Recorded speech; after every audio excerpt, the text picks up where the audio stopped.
মাদক যেগুলো আছে, মদ যে কারণে হারাম, মাদকও ইসলামে সে কারণেই নিষিদ্ধ আহার।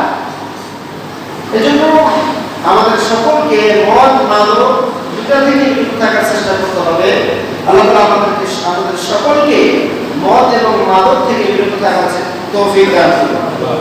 প্রথমে শুকরিয়া জ্ঞাপন করছি সেই রবের দরবারে, সেই মহান রব্বুল আলামিনের আলিশানের দরবারে, যিনি আমাদেরকে সুস্থ সবল রেখে সহি সালামতে জুমার দিনের ফরজ নামাজ আদায় করার জন্য মসজিদে আসার বসার তৌফিক দান করেছেন। এই জন্য আমরা সকলেই সেই রবের দরবারে শুকরিয়া আদায় করছি। সকলে আলহামদুলিল্লাহ। সম্মানিত উপস্থিতি, আজকে আমরা মদ এবং মাদক নিয়ে কিছু কথা শুনবো ইনশাআল্লাহ। আল্লাহ তাআলা যা কিছু শুনবো বলবো আমাদের সকলকে সে অনুযায়ী আমল করার তৌফিক দান করুন। সম্মানিত উপস্থিতি, বর্তমান সময়ে মদ মাদক দুইটা বিষয়। মদ এবং মাদক, মদ যেটা আমরা সবাই চিনি জানি, যেটা তরল হয়, মাদক এটা সাধারণত হার্ড হয়, তরল হতে পারে, ট্যাবলেট জাতীয় হতে পারে, অন্য কোনো কিছু হতে পারে। ইসলামের মদ কাকে বলে, মাদক কাকে বলে? আল্লাহ রাসূল সাল্লাল্লাহু আলাইহি ওয়াসাল্লাম বলেছেন, কুল্লু মুসকিরুল খামার ওয়া কুল্লু খামার হারাম।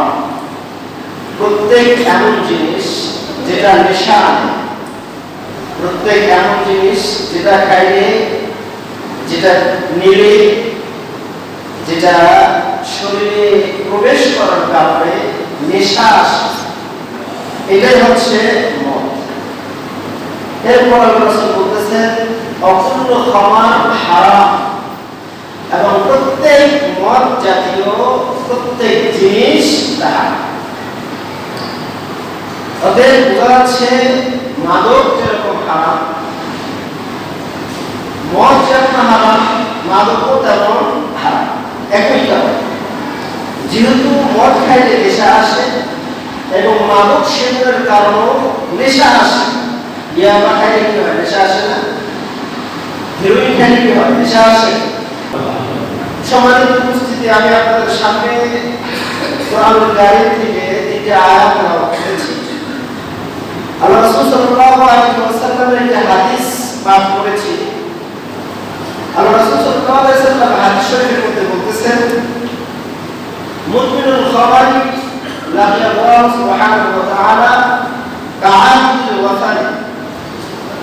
মদাসক্ত ব্যক্তি, মাদকে আসক্ত ব্যক্তি কিয়ামতের দিন আল্লাহ তাআলার সাথে মূর্তি পূজকের ন্যায় সাক্ষাৎ করবে। কিসের মতো? মূর্তি পূজকের মতো। মূর্তি পূজকরা যারা আল্লাহর সাথে শিরককারী হিসেবে সাক্ষাৎ করবে, কঠিন অবস্থায় আল্লাহর মুখোমুখি হবে, সম্মুখীন হবে। এরকম মুমিনুল খামার যে মদ খাবে, মাদক সেবন করবে, ব্যবহার করবে, এই ব্যক্তি মূর্তি পূজকের ন্যায় আল্লাহ তাআলার সম্মুখীন হবে। মদ আমাদের সময়ে যেরকম মদ আছে, ইসলাম আসার পূর্বেও জাহেলি যুগে মদের প্রচলন ছিল। আমাদের সময়ে আছে এরকমই হয়। ইসলাম দুনিয়াতে আসার পূর্বে, আগমনের পূর্বেও মদের প্রচলন ছিল। ইসলাম আসার পরে মানুষের মধ্যে যে খারাপ স্বভাবগুলো ছিল, খারাপ কোয়ালিটিগুলো ছিল, এই সমস্ত খারাপ স্বভাব আর খারাপ কোয়ালিটিগুলোকে ইসলাম ধীরে ধীরে মানুষের থেকে বের করে দিয়েছে। একবারেই বলেন নাই যে এটা বাদ দাও, এটা ছেড়ে দাও, এরকম কিছু বলেন নাই। ইসলাম এসে মানুষকে আগে আয়ত্তে নিয়েছেন, মানুষকে আল্লাহর ইবাদতের উপর মানুষের পুরো ধ্যান মন নিয়ে নিয়েছেন। এরপরে ধীরে ধীরে মানুষের থেকে, মানুষের মধ্যে যে খারাপ গুণগুলো ছিল, মানুষের মধ্যে যে খারাপ কোয়ালিটিগুলো ছিল, এগুলো ইসলাম তাদের থেকে বের করে দিয়েছে। এই খারাপ গুণগুলোর মধ্যে একটা হচ্ছে মদ খাওয়া।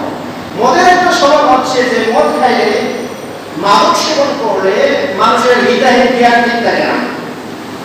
সেই সময়ে ইসলাম আসার পূর্ব যুগে সমস্ত মানুষ প্রায় মদ খেত, প্রত্যেকটা বাড়িতে মদ থাকত। এখন আমরা যেরকম একটু ভালো যদি কোনো হয় তো পানিও রাখি, ভালো কোনো পার্টি হলে, ভালো কোনো দাওয়াতের ব্যবস্থা হলে পানিও রাখি। এরকম ভাবে জাহিলিয়াতের যুগে ইসলাম আসার প্রাথমিক সময়ে সেই সময় প্রত্যেকটা বাড়িতে, প্রত্যেকটা মাজমায়ে দাওয়াতের অনুষ্ঠানে মদের ব্যবস্থা থাকে, সবাই মদ খাইতো, মদ পান করতো।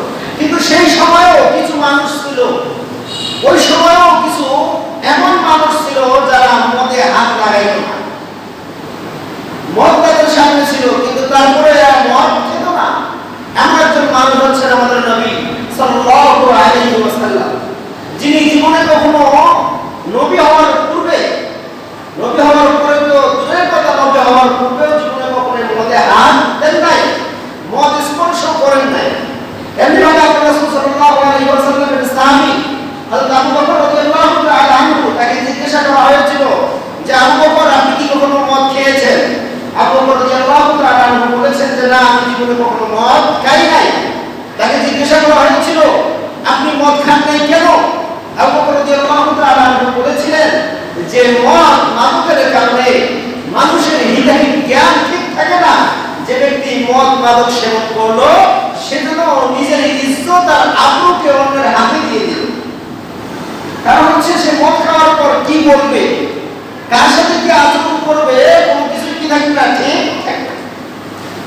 এজন্য মদ খুব খারাপ জিনিস, মদ মাদক এই দুইটাই খুব খারাপ জিনিস। আমাদের সমাজ আজকে, আমাদের বাংলাদেশ যদি আমরা দেখি, বাংলাদেশে পুলিশ এবং র্যাবের হিসাব অনুযায়ী মদের তো বিভিন্ন প্রকার আছে, মদের প্রকারের শেষ নেই। দেশি বিদেশি, বিদেশি যে কত প্রকার আছে সেগুলো শেষ নেই। মাদক যেটা পুলিশ এবং র্যাবের হিসাব অনুযায়ী বাংলাদেশে প্রচলিত যে মাদক আছে, এই মাদকটা 6 থেকে 10 প্রকার। আর বাংলাদেশে মাদক অধিদপ্তর যেটা আছে, মাদক নির্মূল অধিদপ্তর, এই অধিদপ্তরের হিসাব অনুযায়ী বাংলাদেশে পর্যন্ত যে মাদকগুলো পাওয়া যাচ্ছে, এই মাদকগুলোর সংখ্যা হচ্ছে 15 প্রকার। কিন্তু একটা রিপোর্টে দেখলাম, এখানে বলা হচ্ছে যে বাংলাদেশে পর্যন্ত যে মাদকগুলো পাওয়া গেছে, প্রায় 24 ধরনের মাদক বাংলাদেশে পাওয়া গেছে। কত ধরনের? 24 ধরনের মাদক বাংলাদেশে পাওয়া গেছে। যে মাদকগুলো বাংলাদেশের মানুষ, বাংলাদেশের কিছু যুবক, বাংলাদেশের কিছু পৌরত্ব যাপন করেছে, পৌরত্ব বয়সে পৌঁছেছে এমন মানুষও এই মাদকগুলো গ্রহণ করতেছে। এগুলো সেবন করে মানুষ যে সেবন করতেছে, যেগুলো নিচ্ছে, এগুলোর কারণে সে তার নিজের ভবিষ্যৎকে অন্ধকারে ঠেলে দিচ্ছে, তার ভবিষ্যৎকে সে অন্ধকারে ঠেলে দিচ্ছে। তার ভবিষ্যৎ আলোকিত নয়, অবশ্যই অবশ্যই তার যে ভবিষ্যৎ হবে সেটা অন্ধকার হবে। মাদকের শুরু, আপনারা যারা মাদক সেবন করে, যে যুবকরা মাদক সেবন করে, যে ভাইরা আমার মাদক গ্রহণ করে, এদের শুরু কিন্তু বিড়ি সিগারেটের মাধ্যমে হয়ে যায়, বিড়ি সিগারেটের মাধ্যমে হয়ে থাকে। আর এর শেষ হয়ে যায় মাদক সেবনের মাধ্যমে, ইয়াবা সেবনের মাধ্যমে, আফিম সেবনের মাধ্যমে, ফেন্সিডিল সেবনের মাধ্যমে, গাঁজা সেবনের মাধ্যমে। যত প্রকার শরীরের হানিকারক জিনিস আছে, মেধার হানিকারক জিনিস আছে, এমন কিছু বিষয় সেবন করার মাধ্যমে এদের জীবন শেষ হয়। বাংলাদেশে বর্তমান হিসাব অনুযায়ী বাংলাদেশে প্রায় 70 থেকে 75 লক্ষ মানুষ মাদকাসক্ত। কতগুলো? 70 থেকে 75 লক্ষ মানুষ মাদকাসক্ত। এর মধ্যে সবচেয়ে ইন্টারেস্টিং যেটা বিষয়, সেটা হচ্ছে যে এই 70 থেকে 75 লক্ষ মানুষের 80% হচ্ছে যুবক। 80% কারা? যুবক। তার মানে 60 থেকে 65 লক্ষ যুবক বর্তমান মাদক সেবনে লিপ্ত। যদি বাংলাদেশের ভবিষ্যৎ, বাংলাদেশে যদি এরকমই হয়ে থাকে থেকে 60 থেকে 65 লক্ষ যুবক মাদক সেবন করে, তাহলে বাংলাদেশের ভবিষ্যৎ কি হবে? বাংলাদেশের ভবিষ্যৎ কাদের হাতে? বর্তমান যারা যুবক তাদের হাতে বাংলাদেশের ভবিষ্যৎ। বর্তমান যারা ইউথ, এরাই আজকের যুবক, যারা এরাই কাজে গিয়ে ডাক্তার হবে, কেউ ইঞ্জিনিয়ার হবে, কেউ মন্ত্রী হবে, কেউ মিনিস্টার হবে, কেউ প্রধানমন্ত্রী হবে। এই যুবকরাই যদি এখন মদ সেবন করে, মাদকে আসক্ত হয়, তাহলে এই যুবক যখন প্রধানমন্ত্রী হবে, মিনিস্টার হবে, এই যুবক যখন একটা ডিস্ট্রিক্টের প্রধান হিসেবে থাকবে, এই যুবক যদি ডাক্তার হয়, এই যুবক যদি ইঞ্জিনিয়ার হয়, এই যুবক যদি বাংলাদেশের বড় কোনো অবস্থানে থাকে, বাংলাদেশের বড় কোনো জায়গায় থাকে, তাহলে বাংলাদেশের অবস্থা কি হবে? যে ডাক্তার নিজে মদ সেবন করে, মাদক সেবন করে, সে কি জাতি কি বলতে পারবে যে আপনারা মাদক খেয়েন না? যদি কোনো ডাক্তার আপনাকে বলে যে বিড়ি সিগারেট খাবেন না, বিড়ি সিগারেট শরীরের জন্য হানিকর, আর ওই ডাক্তার যদি আপনার সামনে বিড়ি সিগারেট খায়, আপনি কি সেই ডাক্তারের কথা শুনবেন? কামরা ডাক্তার ইন্দাল্লাহি আতাকুলুনা আলাম, আল্লাহ তাআলার কাছে এমন জিনিস, এমন কথা বলা ঘোরতম অপরাধ, খুব বড় গুনাহ, যে কথার উপর আপনি নিজেই আমল করেন না, আর সেই কথার জন্য মানুষকে নসিহত করার উপদেশ দেন। এজন্য মাদক থেকে বর্তমান যুব সমাজকে, যত প্রকারের মাদক আছে, এই মাদক থেকে যুব সমাজকে বিরত রাখতে হবে। ইসলামের যুগে মাদক ছিল, মদ ছিল। মদ ইসলাম কিভাবে নিষিদ্ধ করলো? ইসলাম 3 ধারায় মদকে নিষিদ্ধ করেছে। ইসলামের প্রথমে আল্লাহ তাআলা মুসলমানদেরকে আহ্বান করে বললেন যে আল্লাহু আনিল খামরি ওয়াল মাইসির কুল ফীহিমা ইসমুন কাবীর ওয়া মানাফিউ লিন-নাস। ও নবী, আপনার উম্মত আপনাকে জিজ্ঞাসা করে মদ এবং জুয়া সম্পর্কে, কি সম্পর্কে? দুইটা জিনিস সম্পর্কে, মদ এবং জুয়া সম্পর্কে আপনি তাদেরকে বলে দিন, ফীহিমা ইসমুন কাবীর, মদ এবং জুয়া এই দুইটায় বড় পাপ রয়েছে, এই দুইটায় মানুষের জন্য বড় ক্ষতি রয়েছে। ওয়া মানাফিউ লিন-নাস, এবং এগুলোর মধ্যে কিছু উপকার রয়েছে। এগুলোর মধ্যে কি রয়েছে? কিছু উপকার রয়েছে, যার উপর বেশ করে ভিত্তি করে কিছুদিন আগ পর্যন্ত পশ্চিমা যে ডাক্তাররা ছিল, পশ্চিমা যে বুদ্ধিজীবীরা ছিল, এরা মনে করতো যে মদের মধ্যে মদ ঔষধ হিসেবে ব্যবহার করা যায়, মদ খাওয়া ভালো, এটা মনে করতো। কিন্তু ইদানিং পশ্চিমা বুদ্ধিজীবীরাও, বৈজ্ঞানিকরাও, সায়েন্টিস্টরাও মনে করে যে মদে যে ভালাই আছে, এটা খারাপের তুলনায় অনেক অনেক অনেক কম। এজন্য মদ সেবন করা যাবে না। মদ, মাদক এই দুইটার কোনটাই হাত লাগানো যাবে না। ইংরেজরা একজন বলেন যে পৃথিবীতে অনুমোদিত একটা বিষের নাম হলো মদ। দুনিয়াতে অনুমোদিত, দুনিয়াতে কোনো বিষকে অনুমোদিত আছে? দুনিয়াতে কোনো দেশ, কোন রাষ্ট্র, কোন কান্ট্রি পৃথিবীর বিষকে অনুমোদন দেয় না। কিন্তু উনি বলতেছেন যে দুনিয়ার একটা অনুমোদিত বিষের নাম হচ্ছে কি? এটা অনুমোদিত বিষ। যদি কোনো যুবক যৌবনকালেই বুড়া হতে চায়, যদি কোনো যুবক যৌবনকালেই তার যৌবন নষ্ট করতে চায়, তাহলে সেজন্য আর মাদকে হাত দেয়। সেজন্য কি করে? মাদকে হাত দেয়। এটা জীবনের জন্য বড় হুমকি। মদ, মাদক এই দুইটা জিনিস মানুষের জীবনে বিশাল ক্ষতিকারক। আল্লাহ রাসূল সাল্লাল্লাহু আলাইহি ওয়াসাল্লাম বলেছেন, মদ এবং মাদক এই দুইটা হচ্ছে উম্মুল খাবাইস। এই দুইটা কি? উম্মুল খাবাইস, সকল খারাপের মূল। সমস্ত খারাপের কি মূল? কি? মদ এবং মাদক। ইমাম কুরতুবী রাহিমাহুল্লাহ তার কিতাবে তাফসীরে একটা ইয়া লেখেন, তিনি বলতেছেন যে মদ এবং মাদকের সেবন করার কারণে মানুষের আকল নষ্ট হয়, মানুষের হৃদয় জ্ঞান ঠিক থাকে না, মানুষ কি বলছে কি করছে এটা বুঝে না। তার একটা উদাহরণ দিতে গিয়ে তিনি বলেন যে একজন মানুষ মদ সেবন করছে,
তিনটা এক্সাম্পল দেই যে মানুষ জীবনে কখনো যে ছেলে যে মানুষ জীবনে কখনো জলটা খায় নাই, তাকে একটু বেশি পরিমাণে জলটা দিলেন তার কি অবস্থা হয় দেখবেন।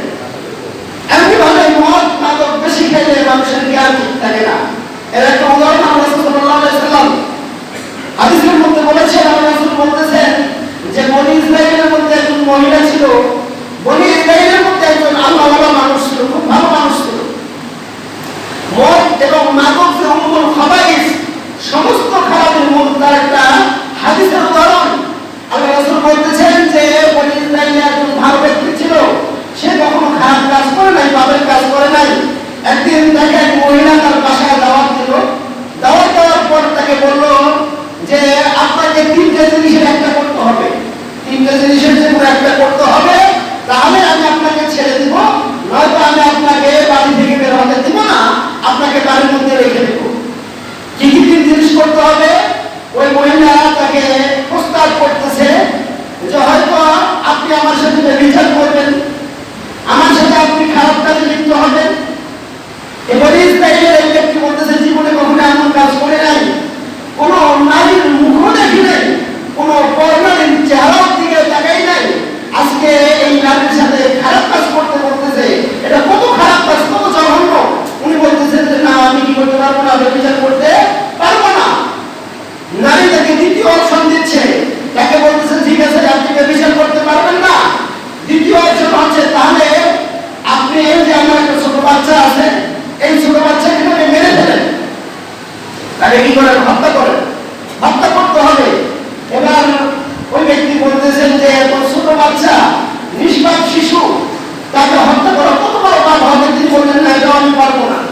মহিলা তৃতীয় অপশন দিচ্ছেন, তাকে বলতেছেন যে তাহলে আপনাকে মদ খাইতে হবে। কি করতে হবে? মদ খাইতে হবে। আপনি মদ খান।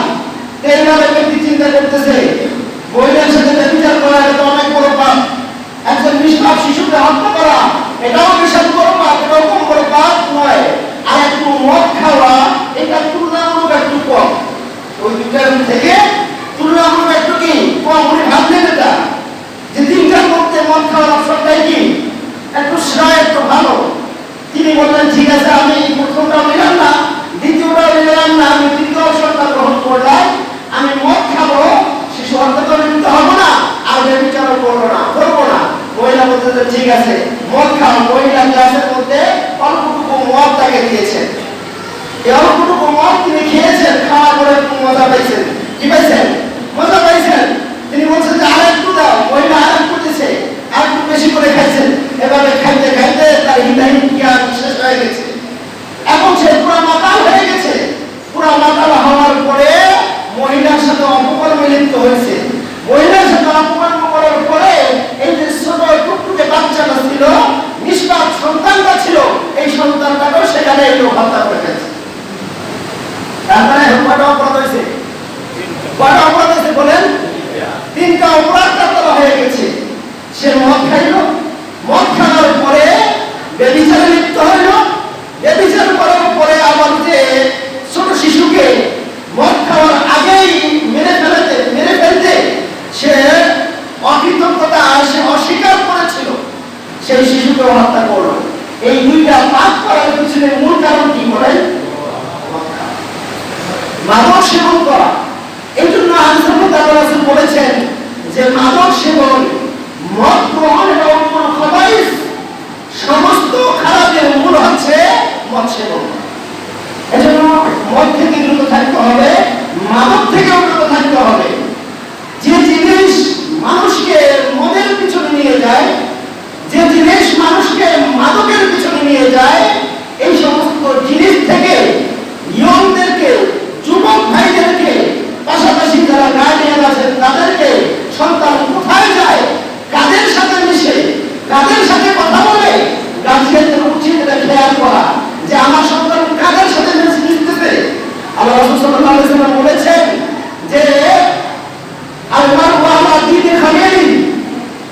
মানুষ তার বন্ধুর ধর্মে হয়। কার ধর্মে হয়? মানুষ তার বন্ধুর ধর্মে হয়। তার বন্ধু যেরকম হয় মানুষও সেরকমই হয়। এই জন্য আপনার সন্তানের বন্ধু যেমন হবে, আপনার সন্তানের তেমন হবে। ও যুবক, তোমার বন্ধু যেমন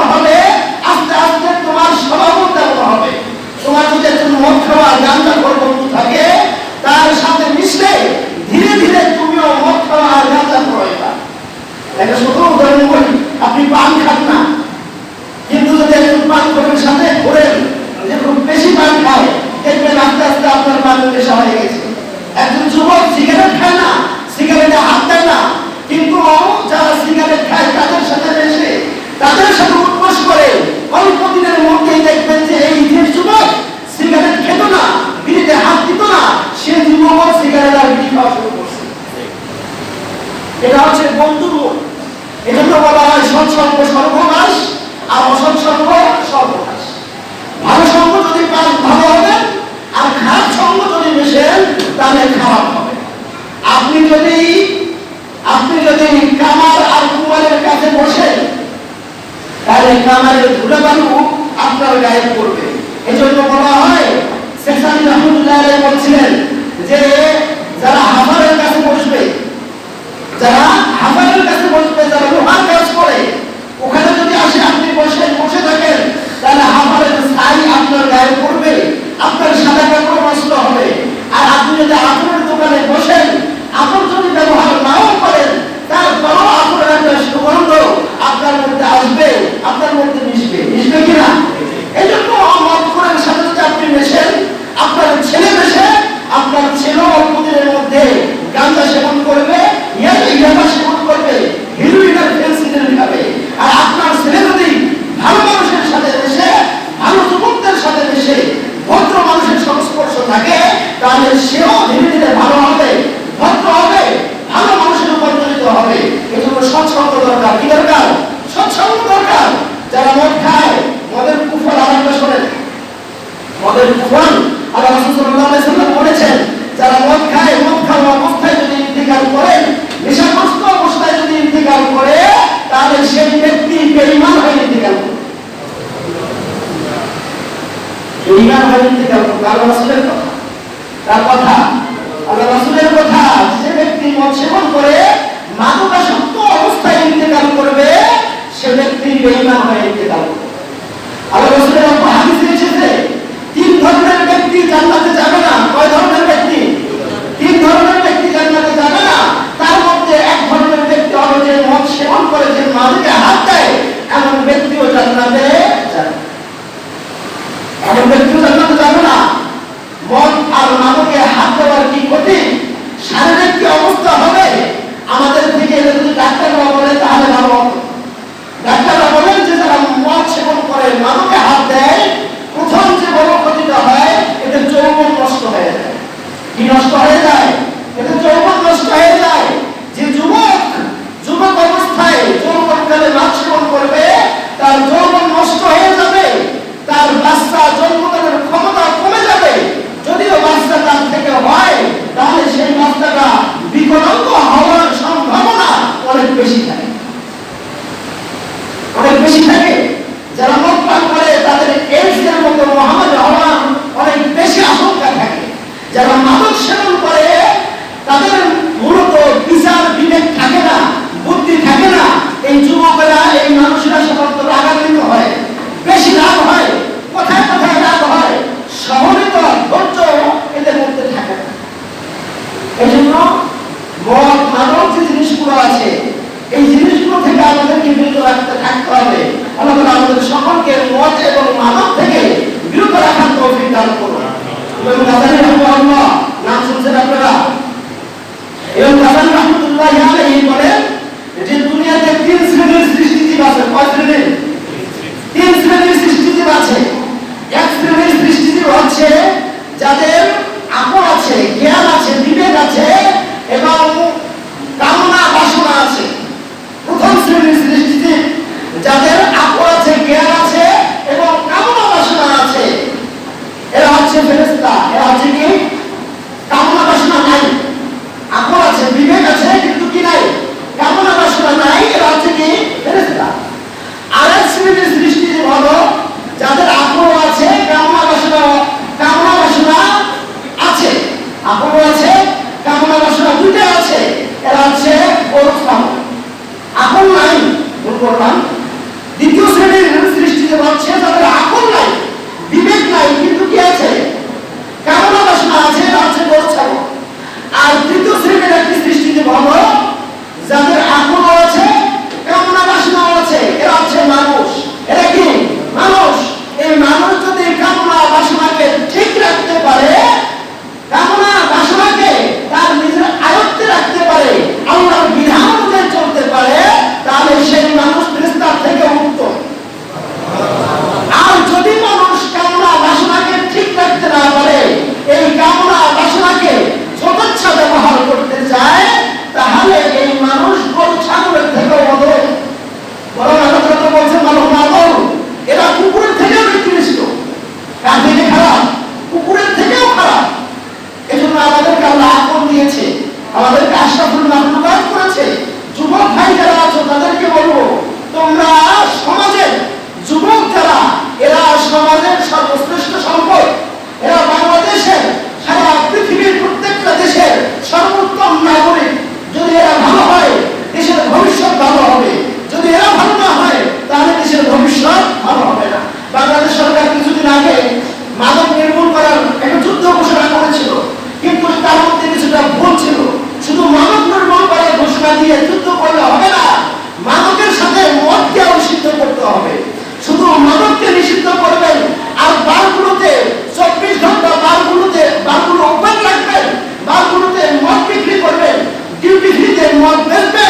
আমরা কোরআন হাদিস অনুযায়ী শিখে কোরআন হাদিস অনুযায়ী যদি আমরা আমাদের সমাজটাকে পরিচালনা করার চেষ্টা করি, তখন এই সমাজে শান্তি আসবে, সমাজের মানুষগুলো ভালো হবে, সমাজের মানুষগুলো ভদ্র হবে, সমাজের মানুষগুলো স্বাধীন হবে, কেউ মদকে হাত দিবে না, কেউ মাদক সেবন করবে না, যুবকরা নষ্ট হবে না, আর বুড়া যারা আছে, যারা বার্ধক্যে পৌঁছেছে, তারা আমাদের বাড়িও যাবে না।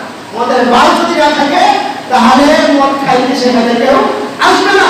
মদের বারগুলো যদি উপরে রাখেন, তাহলে মানুষের নিজে মদে হাত দেবে। এই জন্য আমাদেরকে মদের বারগুলো বন্ধ করতে হবে। যারা মদ বেছে, যারা মাদক ক্রয় বিক্রয়ে সামিল আছে, যারা যুবকদের জীবন নষ্ট করার পিছনে আছে, এদেরকে নির্মূল করতে হবে। আল্লাহ তাআলা আমাদের সকলকে কোরআন হাদিস বুঝে সে অনুযায়ী আমল করার তৌফিক দান করুন। আমাদের সকলকে মদ এবং মাদক দুটো থেকে বেঁচে থাকার তৌফিক দান করুন। ওয়া আখিরু দাওয়ানা আলহামদুলিল্লাহি রাব্বিল আলামিন। আসসালামু আলাইকুম ওয়া রাহমাতুল্লাহ।